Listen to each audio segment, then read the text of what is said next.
Agama Islam agama yang mudah. Mungkin saya pernah ceritakan kepada kalian, ada sahabat Nabi namanya Nuaiman. Siapa namanya? Nuaiman. Pernah atau tidak? Ada sebagian sahabat-sahabat mungkin pernah mendengar. Sahabat Nabi Nuaiman ini orangnya lucu. Nabi Muhammad SAW kalau sudah melihat wajahnya Nuaiman pasti tertawa. Didatangi beberapa sahabat, Rasulullah SAW melihat wajah Nuaiman, Rasulullah tersenyum. Jadi sahabat senang. Terkadang sahabat memaksa, Nuaiman datangi majelisnya Rasulullah supaya Rasulullah tersenyum. Hidup Rasulullah SAW nggak melulu khusyuk begitu, enggak. Rasulullah sering tertawa, tersenyum. Bahkan ketika Rasulullah SAW pernah suatu saat Rasulullah sedang menyendiri, keluar dari rumahnya, duduk sendirian. Datang Sayyidina Abu Bakar. Assalamualaikum ya Rasulullah. Di depan ada seseorang hamba sahaya Rasulullah namanya Anjashah Al-Abdul Aswad. Hamba sahaya Rasulullah, orang hitam. Kalau Rasulullah SAW lagi nggak di rumah, biasanya dia yang jagain Rasulullah.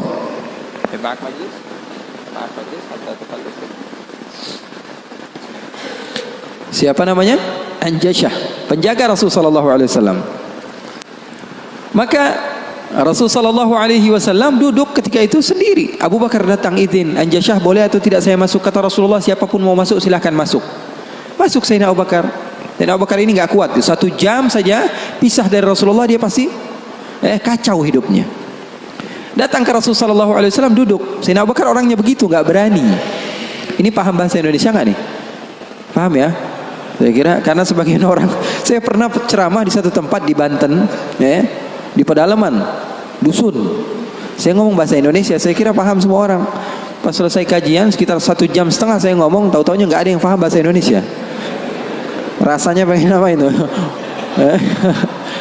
Paham bahasa Indonesia, paham ya? Paham. Maka Sayyidina Abu Bakar masuk ke rumah Rasul, ke tempat Rasul sallallahu alaihi wasallam. Ketika itu sedang duduk, Rasulullah diam. Sayyidina Abu Bakar orangnya ini nggak berani memulai omongan, berbeda dengan sahabat yang lain. Melihat Rasulullah dia diam saja. Beliau ini di antara syimahnya, di antara apa? Syama'ilnya, di antara sifat Sayyidina Abu Bakar yang disebutkan perawi bahwa Sayyidina Abu Bakar ini kalau Rasulullah tersenyum dia tersenyum. Kalau Rasulullah nangis dia nangis. Kalau Rasulullah bahagia dia bahagia. Pokoknya yang ada di dalam otaknya Rasulullah saja. Buktinya di dalam hijrah Nabi Muhammad SAW bertanya kepada Sayyidina Abu Bakar, ada air atau tidak? Rasulullah perjalanan beberapa hari, ada air atau tidak? Sayyidina Abu Bakar bergegas mencari air. Dapat sedikit, diberikan kepada Rasulullah SAW. Rasulullah minum. Lalu beliau mengatakan, "Fasyariban nabiyyu wartawaitu ana." Katanya Rasulullah yang minum, tapi yang lepas dahaga saya. Sallu ala nabi. Itu yang namanya cinta. Itu yang namanya cinta. Yang minum Rasulullah, tapi yang lepas dahaga siapa? Sayyidina Abu Bakar As-Siddiq. Maka Sayyidina Abu Bakar duduk diam. Rasulullah nggak ngomong, dia nggak ngomong. Al-Abdul Aswad tadi, Anjashah, hamba sahaya Rasulullah SAW melihatin aja. Rasulullahnya diam, Abu Bakarnya diam. Nggak ada suara sama sekali. Sering saya juga begitu kalau sama santri-santri, murid-murid begitu. Sayanya diam, murid saya diam. Saya megang handphone, dia megang handphone. Rasulullah SAW diam, Sayyidina Abu Bakar diam. Sayyidina Umar datang, Assalamualaikum ya Rasulullah. Waalaikumsalam. Kata Rasulullah SAW, masuk duduk Sayyidina Umar. Sayyidina Umar ini orangnya nggak bisa diam. Beda sama Sayyidina Abu Bakar As-Siddiq. Duduk sebentar, 5 menit, Rasulullah diam, Abu Bakar diam. 10 menit, 15 menit masih diam. Lalu Sayyidina Umar memberanikan untuk membuka pembicaraan. Dia katakan, ya Rasulullah, iya ya Umar, saya mau tanya ya Rasulullah, mau cerita, mau curhat ya Rasulullah. Silahkan wahai Umar. Saya punya istri di rumah ya Rasulullah. Ceritanya istri, udah dikasih uang belanja masih kurang aja. Sudah dicukupi keperluannya masih saja marah-marah. Nah itu orang yang udah punya istri ya, nggak punya istri kesian deh lo. Jangan senyum-senyum ya, semuanya yang ngerasa. Sayyidina Umar bin Khattab dia mengatakan apa? Ya Rasulullah, saya punya istri di rumah ya Rasulullah. Sudah saya kasih uang masih kekurangan saja ya Rasulullah. Sudah saya cukupi keperluannya masih saja ya Rasulullah. Cerita panjang lebar tentang istrinya kepada Rasulullah SAW. Serius ini Sayyidina Umar. Rasulullah ketika mendengar Sayyidina Umar mengatakan hal yang sedemikian rupa, Rasulullah tertawa. Rasulullah tertawa. Yang tadinya Rasulullah SAW sedang bersedih, sedang sumpah, sedang boring. Rasulullah SAW tertawa. Sayyidina Abu Bakar tertawa juga. Sayyidina Abu Bakar tertawa, Rasulullah tertawa. Sayyidina Umar bingung. Saya lagi cerita sedih kok malah ketawa semua. Ya Abu Bakar, kalau kamu tertawa saya tahu karena Rasulullah tertawa. Rasulullah tidak tertawa kecuali engkau tertawa. Lalu engkau ya Rasulullah kenapa kok tertawa ya Rasul? Kata Rasulullah apa? Saya ini dari tadi menyendiri di sini gara-gara sumpek. Kenapa? Wahai Umar, sama seperti kalian. Sebabnya siapa? Dua anak kalian, kata Rasulullah SAW. Faham atau tidak? Sayyidina Umar cerita panjang lebar tentang istrinya. Kata Rasulullah SAW, saya juga datang ke sini menyendiri, lari dari rumah. Karena apa? Karena ulah anak dua kalian. Karena Rasulullah SAW memiliki istri Sayyidatuna Aisyah dan Sayyidatuna Hafsah, putri Sayyidina Umar. Jadi begitu. Yang namanya suami sekelas Rasulullah SAW saja digituin. Ini Nuaiman, sahabat Nabi. Dia pernah bawain Rasulullah madu. Dikasih Rasulullah SAW madu. Setelah diberikan kepada Rasulullah, Rasulullah makan, mengajak beberapa sahabat untuk makan bersama Nuaiman. Ini disebutkan di dalam kitab Usdul Ghabah, fi tamyiz as-sahabah, Ibn al-Athir. Apa? Diberikan madu kepada siapa? Kepada Rasulullah SAW. Rasulullah ambil madunya, diberikan kepada sahabat-sahabat Rasulullah SAW. Setelah dimakan oleh Rasulullah SAW, tiba-tiba Nuaiman datang bersama seorang pria. Lalu Rasulullah bertanya kepada Nuaiman, siapa dia? Kata Nuaiman, ini penjual madunya ya Rasulullah. Maksud kamu? Saya tadi niatnya mau beliin Rasulullah tapi nggak ada uangnya. Maksudnya Rasulullah yang bayar. Rasulullah sudah habiskan madunya dan Rasulullah SAW disuruh bayar sama Nuaiman. Lalu Rasulullah SAW bertanya kepada Nuaiman, Nuaiman kamu berani sekali sama saya, kata Rasulullah. Oh kamu berani sekali. Apa kata Nuaiman? Saya jujur ya Rasulullah, saya nggak pernah melihat ada satu baju baru yang datang di kota Madinah atau makanan baru kecuali saya berharap saya adalah orang yang pertama menunjukkannya kepadamu dan memberikannya kepadamu ya Rasulullah. Wah bagus itu. Masalahnya cuma satu ya Rasulullah, nggak punya fulus, nggak punya uang ya Rasulullah. Masalahnya saya cuma, nah, begitulah Nuaiman. Kisah hidupnya luar biasa, membuat Rasulullah SAW bahagia. Orang yang seperti itu, kalau kita yang jadi seperti itu, mungkin kita adalah orang yang pertama kali masuk neraka. Kurang ajar sama Rasulullah. Tapi terkadang ada sebagian orang yang melakukan keburukan, tapi kalau dicintai oleh Allah, keburukannya menjadi kebaikan. Orang, kalau kamu cinta kepadanya, apapun yang dia lakukan, keburukan sekalipun, di mata kamu dia melakukan hal yang indah. Itu rasio loh.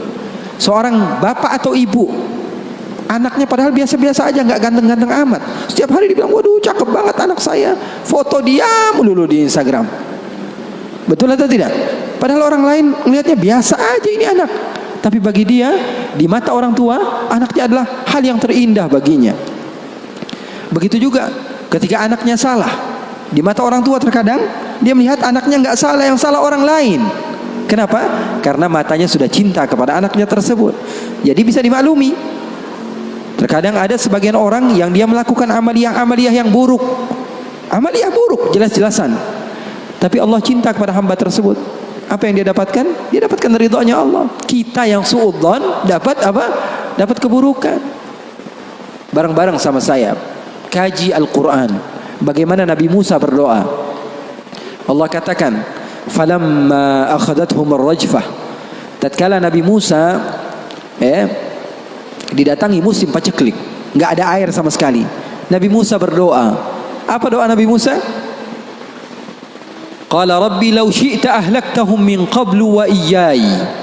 Ya Allah, kenapa nggak dikasih air sih? Law syi'ta ahlaktahum min qablu wa iyyai. Kalau mau hancurin sekalian, jangan airnya doang ya. Marah-marah sama Allah. Kalau mau hancurkan sekalian semuanya. Atuhlikuna bima fa'ala as-sufaha'u minna.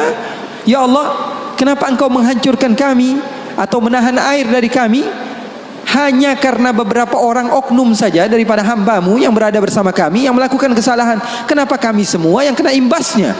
Marah-marah sama Allah. Kemudian Nabi Musa mengatakan, in hiya illa fitnatuk. Balik-baliknya semua fitnah datangnya darimu ya Allah, bukan dari kami. Kalau yang doa kita, mungkin kita sudah menjadi orang yang kufur pertama kali. marah-marah sama Allah. Tapi yang berdoa orang yang dekat kepada Allah, hasilnya apa? Hasilnya Allah memberikan kebaikan.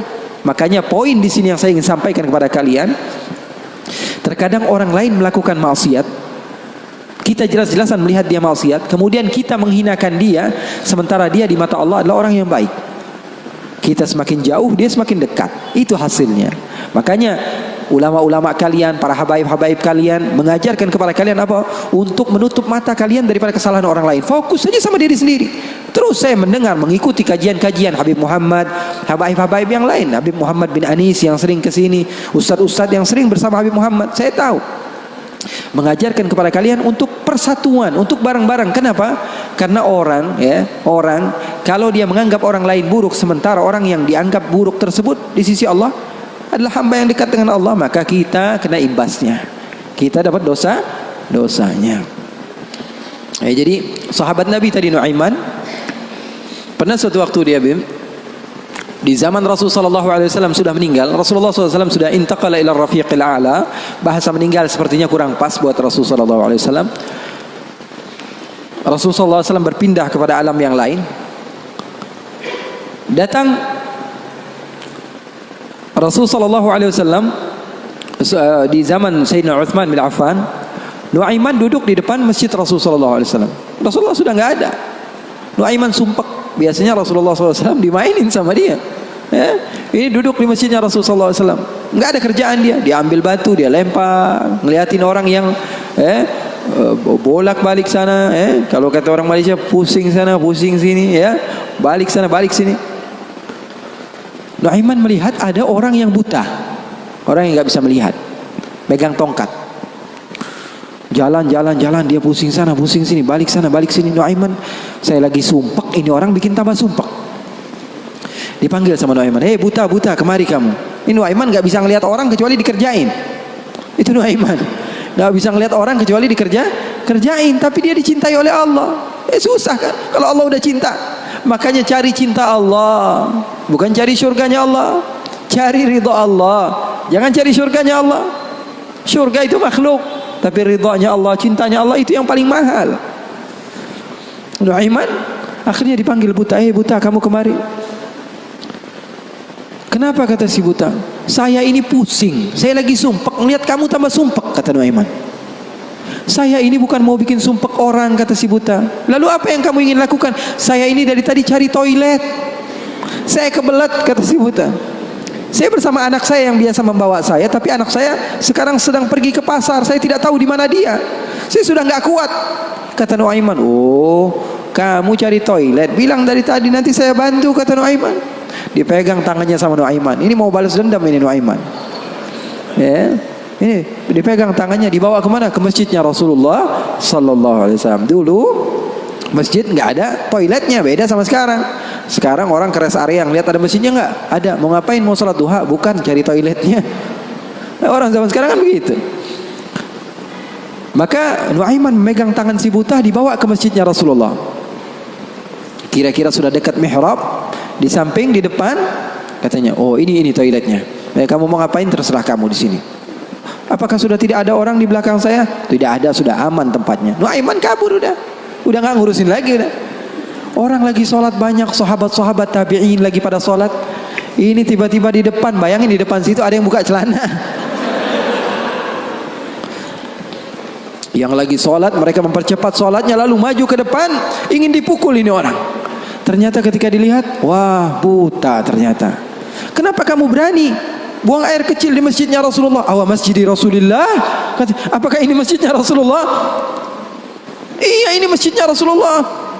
Inna lillahi wa inna ilaihi raji'un. Kata siapa? Si buta ini. Tadi saya cari-cari toilet, tiba-tiba saya berjumpa dengan orang yang sepertinya orang baik. Dari tutur bicaranya adalah orang baik. Dia katakan ini adalah toilet, tempat buang air kecil. Kata sahabat-sahabat, pasti ulahnya Nuaiman. Karena semua sudah tahu, sudah ini kerjaan Nuaiman, gak ada selain dia. Maka siapa-siapa, kata si buta? Nuaiman. Oh, kurang ajar Nuaiman. Saya nadar, saya tidak keluar dari kota Madinah, pulang ke kampung saya sebelum saya pukul Nuaiman dengan tongkat saya. Buta ini sudah begitu marah. Akhirnya dia keluar dari masjid, dia cari-cari. Dia pusing sana, pusing sini, lari sana, lari sini. Dia cari. Di mana yang namanya Nuaiman? Tanya ke sana, tanya kemari. Tahu nggak Nuaiman? Oh, Nuaiman kalau dicari nggak bakalan ketemu. Sebagian orang. Ya?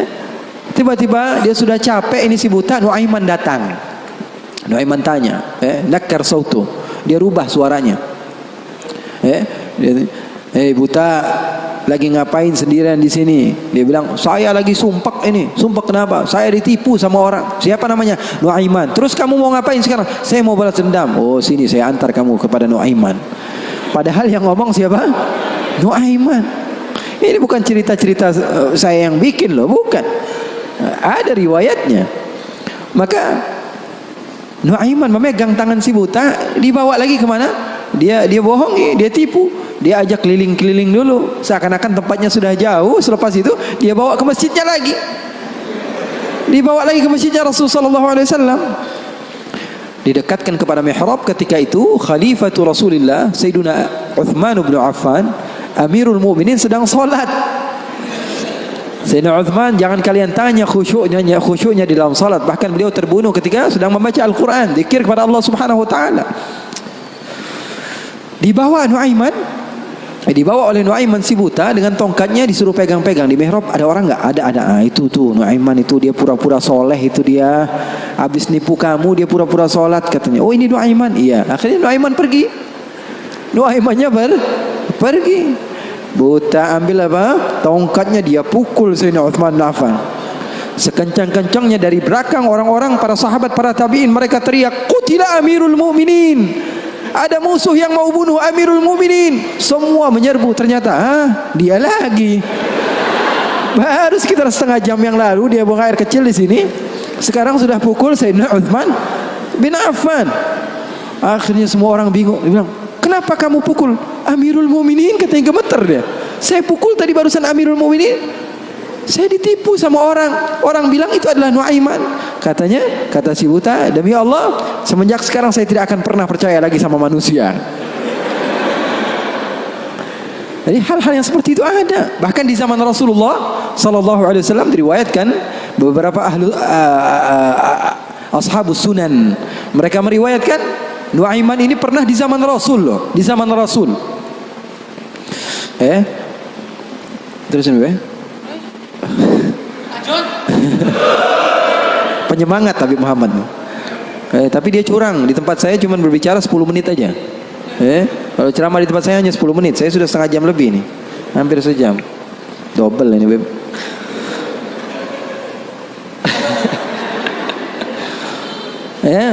Nuaiman di zaman Rasulullah SAW, Sayyidina Abu Bakar ini banyak rihlah, banyak pergi kemana-mana, pergi ke Syam untuk berdagang, berbisnis. Suatu saat Sayyidina Abu Bakar datang ke Rasulullah mengatakan, ya Rasulullah, saya mau izin. Izin apa wahai Abu Bakar? Saya mau ajak Nuaiman ini ikut saya berbisnis ke negeri Syam, ke luar negeri ini, bikin paspor Nuaiman. Keren, ke daerah lain, ke Syam. Kata Rasulullah, ya sudah, bawa saja Nuaiman, gak apa-apa. Sahabat Nabi izin dulu sama Rasulullah. Dibawa Nuaiman. Dibawa Nuaiman bersama beberapa orang yang ikut. Biasa Sayyidina Abu Bakar kalau berbisnis, berdagang ke negeri Syam, dia bawa rombongan yang banyak. Di antaranya tadi Nuaiman. Nuaiman dibawa. Sesampainya di negeri Syam, semua dibagi tugasnya oleh Sayyidina Abu Bakar. Kamu berdagang, kamu membeli, fulan bin fulan, semuanya mendapat apa? Tugas dari Sayyidina Abu Bakar. Ada seseorang di antara sahabat Sayyidina Abu Bakar, namanya Huwaitib. Namanya siapa? Huwaitib. Ini orangnya polos. Orangnya polos banget. Kata Sayyidina Abu Bakar, kamu seperti biasa wahai Huwaitib. Apa kerjaan kamu? Pekerjaan kamu jaga makanan. Kalau saya minta makan, kamu kasih. Kalau saya belum datang, maka jangan beri makanan. Nuaiman tanya, saya kerjaannya apa wahai Abu Bakar? Kamu mau ngapain terserah kamu wahai Nuaiman. Yang penting kamu hadir bersama-sama. Rasulullah SAW dan sahabatnya itu manhaj mereka, nggak melulu serius aja. Kalau kalian dapatkan guru-guru kalian mengajak sedikit bercanda kepada kalian atau berlaku asik kepada kalian, itu manhaj Rasulullah SAW di dalam menggapai hati seseorang sehingga dia mau untuk mendekati agama Islam. Ini enggak, dikit-dikit matanya melotot, melihat ke kanan bilang sesat, ngelihat ke kiri dibilang sesat, ini orang salah, ini orang nggak betul, ini orang nggak baik. Enggak, Rasulullah nggak begitu. Rasulullah SAW penuh dengan kebijakan. Enggak juga Rasulullah SAW ngegampangin. Wah ini boleh, yang ini boleh, yang ini boleh, semuanya boleh. Enggak juga. Ada batas-batasannya. Makanya kalian beruntung di dalam satu manhaj, la ifrat wa la tafrid. Enggak berlebih-lebihan, enggak kekurang-kurangan. Ya. Maka Nuaiman bertanya kepada Sayyidina Abu Bakar, kerjaan saya apa? Pekerjaan kamu terserah mau ngapain aja. Sayyidina Abu Bakar pergi berbisnis. Nuaiman enggak ada kerjaan, akhirnya lapar. Dia datang kepada Huwaitib, mengatakan kepada dia, "Tib, saya sudah lapar nih. Saya pengen makan nih. Berikan kepada saya makanan." Kata Huwaitib, dia mengatakan, wahai Nuaiman, sekarang belum waktunya makan, kita tunggu Abu Bakar sekitar sejam 2 jam lagi dia datang, baru saya akan berikan makan. Ini kan amanat dari Sayyidina Abu Bakar, sahabat Nabi, ini orangnya polos banget ini, sahabatnya Sayyidina Abu Bakar. Akhirnya Nuaiman bilang, saya sudah lapar, saya nggak bakalan kuat nunggu Abu Bakar. Ini orangnya aneh, yang ini orangnya polos. Yang satu bilang, wah enggak, saya takut dibilang enggak amanah. Oh, kamu berani melawan saya, kata Nuaiman. Lalu melunak ini Huwaitib, dia bilang, tolonglah Nuaiman, jangan jahat sama saya. Kalau Rasulullah saja bisa kamu kerjain, apalagi saya. Tolonglah katanya, jangan macam-macam. Kata Nuaiman, kamu berikan makanan, kalau tidak saya bikin masalah sama kamu. Ngancam Nuaiman. Akhirnya dia mengatakan, waduh gimana ini amanat dari Abu Bakar, sudah terserah kamu, yang terpenting saya tidak akan berikan makanan sehingga Abu Bakar datang, kamu mau ngapain terserah kamu. Akhirnya Nuaiman bilang, wah nantang saya, kata Nuaiman. Apa yang dilakukan Nuaiman? Nuaiman pergi ke pasar, dia cari tempat penjualan hamba sahaya. Dia lihat, wah ini hamba sahaya jual, berapa harganya? 300 dirham. Yang ini berapa? 300 dirham. Yang ini berapa? 300 dirham. Wah, dia bilang, mahal-mahal ya hamba sahaya di sini, kata. Loh, memangnya kenapa? Saya punya hamba sahaya, saya mau jual 100 dirham saja, kata. Apa kata Nuaiman? Saya punya hamba sahaya, saya mau jual 100 dirham saja. Wah, murah sekali hamba sahaya kamu. Iya, cuma dia punya kekurangan. Kekurangannya apa? Kalau kalian tangkap, dia bakalan bilang, saya bukan hamba sahaya, saya orang bebas. Saya bukan hamba saya orang bebas. Wah, kata orang-orang, saya mah nggak perlu sama bacotnya, yang penting kerjanya. Dia mau ngomong apa terserah, yang terpenting dia mau kerja. Oh kalau begitu deal, saya jual hamba sahaya saya, dapat uang 100 dirham nih, uang yang banyak. Kemudian didatangi Huwaitib, kemudian dikatakan, wah itu tuh hamba sahaya saya. Ditangkaplah Huwaitib, teriak-teriak dia, saya bukan hamba sahaya, saya orang merdeka. Kata yang beli, kami udah tahu ini kekurangan kamu. Nuaiman tuh cerdasnya, pinter otaknya. Akhirnya dibawalah ini orang ke pasar dan dijual di pasar. Itu sahabat Nabi padahal dimainkan sama Nuaiman. Nuaiman ambil uangnya, dia beli makanan, beli baju, belanja dia, shopping akhirnya. Dia beli peralatan segala macam, dia pulang akhirnya. Sayyidina Abu Bakar tanya, mana ini Huwaitib, katanya. Mana kok nggak ngasih makanan sama sekali? Di mana dia pergi? Kata Nuaiman, udah aneh jual. Jujur lagi dia, udah di mana ente jual? Salah sendiri katanya. Saya minta makan nggak dikasih makan, akhirnya jual. Ketawa Sayyidina Abu Bakar. Di mana kamu jual? Ayo kita pergi ke dia. Dicari di pasar, ternyata Huwaitib masih berada di satu tempat, di situ dia dijual. Untung belum dibeli orang itu. Berapa kalau udah dibeli orang lain kan? Sayyidina Abu Bakar bilang, ini berapa harganya? 300 dirham. Dibayar sama Sayyidina Abu Bakar langsung. Dibayar sama Sayyidina Abu Bakar. Akhirnya dibawa pulang ke kota Madinah. Sayyidina Abu Bakar menceritakannya kepada Rasulullah SAW. Rasulullah tertawa sejadi-jadinya, katanya, hatta badat nawajidhuhu, sampai katanya gigi geraham Rasulullah kelihatan, katanya. Saking Rasulullah tertawa sejadi-jadinya ketika mendengar kisah antara Nuaiman tersebut. Katanya halal haul, kata perawinya, sampai 1 tahun berlalu kisah Rasulullah pasti tetap tentang Nuaiman ngejual sahabatnya yang lain. Rasulullah SAW hidupnya asik. Rasulullah SAW hidupnya seru. Oleh karena itu, yang terpenting apa? Ilmu walaupun sedikit tapi amal. Ilmu walaupun sedikit tapi amal. Oke, nggak apa-apa, asik-asikan di dalam kehidupan dunia kita, nggak apa-apa. Yang terpenting apa? Berlandaskan ilmu. Amal itu berlandaskan